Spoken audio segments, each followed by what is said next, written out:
نحمده ونصلي على رسوله الكريم اما بعد فاعوذ بالله من الشیطان الرجیم بسم اللہ الرحمن الرحیم۔ حضرت عمر رضی اللہ تعالیٰ عنہ بھی تجارت کیا کرتے تھے۔ جب خلیفہ بنائے گئے تو بیت المال سے وظیفہ مقرر ہوا۔ مدینہ طیبہ میں لوگوں کو جمع فرما کر ارشاد فرمایا کہ میں تجارت کیا کرتا تھا، اب تم لوگوں نے اس میں مشغول کر دیا، اس لیے اب گزارے کی کیا صورت ہوگی میری۔ لوگوں نے مختلف مقداریں تجویز کیں۔ حضرت علی رضی اللہ تعالیٰ عنہ چپ چاپ بیٹھے ہوئے تھے۔ حضرت عمر رضی اللہ تعالیٰ عنہ نے دریافت فرمایا حضرت علی رضی اللہ تعالیٰ عنہ سے کہ تمہاری کیا رائے ہے اس کے بارے میں۔ آپ نے فرمایا کہ توسط کے ساتھ جو تمہیں اور تمہارے گھر والوں کو پوری ہو جائے۔ حضرت عمر رضی اللہ تعالیٰ عنہ نے اس رائے کو پسند فرمایا اور قبول فرما لیا اور متوسط مقدار تجویز ہو گئی۔ اس کے بعد ایک مرتبہ ایک مجلس میں، جس میں خود حضرت علی رضی اللہ تعالیٰ عنہ بھی تھے اور حضرت عثمان، حضرت زبیر، حضرت طلحہ رضی اللہ عنہم بھی موجود تھے، اور یہ ذکر آیا اس محفل میں کہ حضرت عمر رضی اللہ تعالیٰ عنہ کے وظیفے میں اضافہ کرنا چاہیے کہ ان کے گزر بسر میں تنگی ہوتی ہے، لیکن خود عرض کرنے کی ہمت نہ ہوئی کسی میں بھی۔ اس لیے ان کی صاحبزادی حضرت حفصہ رضی اللہ تعالیٰ عنہ، جو ازواج مطہرات میں آپ صلی اللہ علیہ وسلم کی بیوی اور ام المؤمنین تھیں، ان کی خدمت میں یہ حضرات تشریف لے گئے اور ان کے ذریعے سے حضرت عمر رضی اللہ تعالیٰ عنہ کی رائے اور خواہش جاننے کی کوشش کی، اور ساتھ ہی یہ بھی کہہ دیا کہ ہمارے نام معلوم نہ ہوں۔ حضرت حفصہ رضی اللہ تعالیٰ عنہ نے جب حضرت عمر رضی اللہ تعالیٰ عنہ سے اس کا ذکر کیا تو ان کے چہرے پر غصے کے آثار ظاہر ہوئے۔ حضرت عمر رضی اللہ تعالیٰ عنہ نے نام دریافت کیے کہ کن لوگوں نے آپ سے یہ کہا۔ حضرت حفصہ رضی اللہ تعالیٰ عنہ نے کہا کہ پہلے آپ کی رائے معلوم ہو جائے کہ آپ کی رائے کیا ہے۔ حضرت عمر رضی اللہ تعالیٰ عنہ نے فرمایا کہ اگر مجھے ان کے نام معلوم ہو جاتے تو میں ان کے چہرے بدل دیتا، یعنی ایسی سزائیں دیتا کہ ان کے چہروں پر نشان پڑ جاتے۔ حضرت عمر رضی اللہ تعالیٰ عنہ نے حضرت حفصہ رضی اللہ تعالیٰ عنہا سے کہا کہ تو ہی بتا کہ تیرے گھر میں آپ صلی اللہ علیہ وسلم کا عمدہ سے عمدہ کھانا کیا تھا۔ حضرت حفصہ رضی اللہ تعالیٰ عنہ نے عرض کیا کہ ہمارے ہاں حضور صلی اللہ علیہ وسلم کا عمدہ سے عمدہ کھانا جو کی روٹی تھی، جو کہ ہم گرم گرم روٹی پر گھی کے ڈبے کی تلچھٹ الٹ کر اس کو ایک مرتبہ چوپڑ دیا تو آپ صلی اللہ علیہ وسلم بھی اس کو مزے لے لے کر نوش فرمانے لگے اور دوسروں کو بھی کھلاتے تھے۔ اور حضرت عمر رضی اللہ تعالیٰ عنہ نے حضرت حفصہ رضی اللہ تعالیٰ عنہ سے دریافت فرمایا کہ تو ہی بتا تیرے گھر میں آپ صلی اللہ علیہ وسلم کا عمدہ سے عمدہ لباس کیا تھا۔ تو حضرت حفصہ رضی اللہ تعالیٰ عنہ نے فرمایا کہ 2 کپڑے گیروی رنگ کے تھے،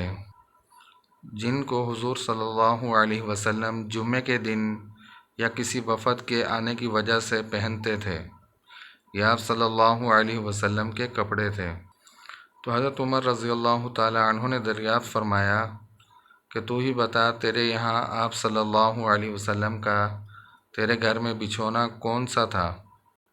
تو حضرت حفصہ رضی اللہ تعالیٰ عنہ نے فرمایا کہ ایک موٹا کپڑا تھا جو گرمی میں چوہرا کر کے بچھاتے تھے اور سردی کے اندر اس کو دوہرا کر کے بچھا لیتے تھے، دوہرا کر کے بچھا لیتے تھے اور آدھے کو اوپر اوڑھ لیتے تھے۔ حضرت عمر رضی اللہ تعالیٰ عنہ نے فرمایا اے حفصہ ان تک یہ بات پہنچا دے کہ حضور صلی اللہ علیہ وسلم نے اپنے طرز عمل سے ایک اندازہ مقرر فرما دیا اور امید پر کفایت فرمائی، اور میں بھی حضور صلی اللہ علیہ وسلم کا اتباع کروں گا۔ میری مثال اور میرے 2 ساتھی حضور اقدس صلی اللہ علیہ وسلم اور حضرت صدیق اکبر رضی اللہ تعالی عنہ کی مثال ان 3 شخصوں کی سی ہے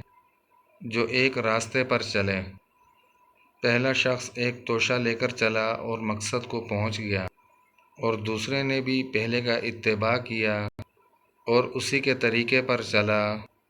اور وہ بھی پہلے کے پاس پہنچ گیا۔ پھر تیسرے شخص نے چلنا شروع کیا۔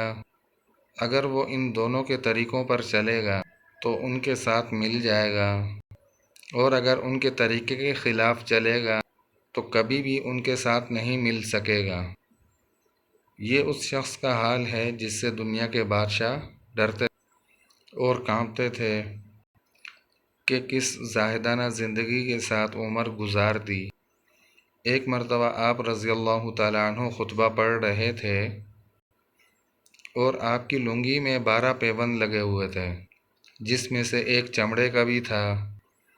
ایک مرتبہ جمعے کی نماز کے لیے تشریف لانے میں دیر ہوئی تو تشریف لا کر اور جو حضرات تھے ان سے معذرت فرمائی اور فرمایا کہ مجھے اپنے کپڑے دھونے میں دیر ہوئی، اور فرمایا کہ ان کپڑوں کے علاوہ میرے پاس اور کپڑے نہیں تھے۔ ایک مرتبہ حضرت عمر رضی اللہ تعالیٰ عنہ کھانا نوش فرما رہے تھے اور غلام نے آ کر عرض کیا کہ عتبہ بن ابی فرقد رضی اللہ تعالیٰ عنہ حاضر ہوئے ہیں، اور آپ نے اندر آنے کی اجازت فرمائی اور کھانا کھانے کی اجازت فرمائی، اور حضرت فرقد رضی اللہ تعالیٰ عنہ کھانے میں شریک ہوئے کہ کھانا ایسا موٹا تھا کہ کھانا ان سے نگلا نہ گیا، اور انہوں نے عرض کیا کہ چھنے ہوئے آٹے کا بھی تو کھانا ہو سکتا تھا۔ تو آپ رضی اللہ تعالیٰ عنہ نے فرمایا کہ سب مسلمان میدا تو کھا سکتے ہیں، اور حضرت فرقد رضی اللہ تعالیٰ عنہ نے عرض کیا کہ سب تو نہیں کھا سکتے۔ حضرت عمر رضی اللہ تعالیٰ عنہ نے فرمایا کہ افسوس کہ تم یہ چاہتے ہو کہ میں اپنی ساری لذتیں دنیا ہی میں ختم کر دوں۔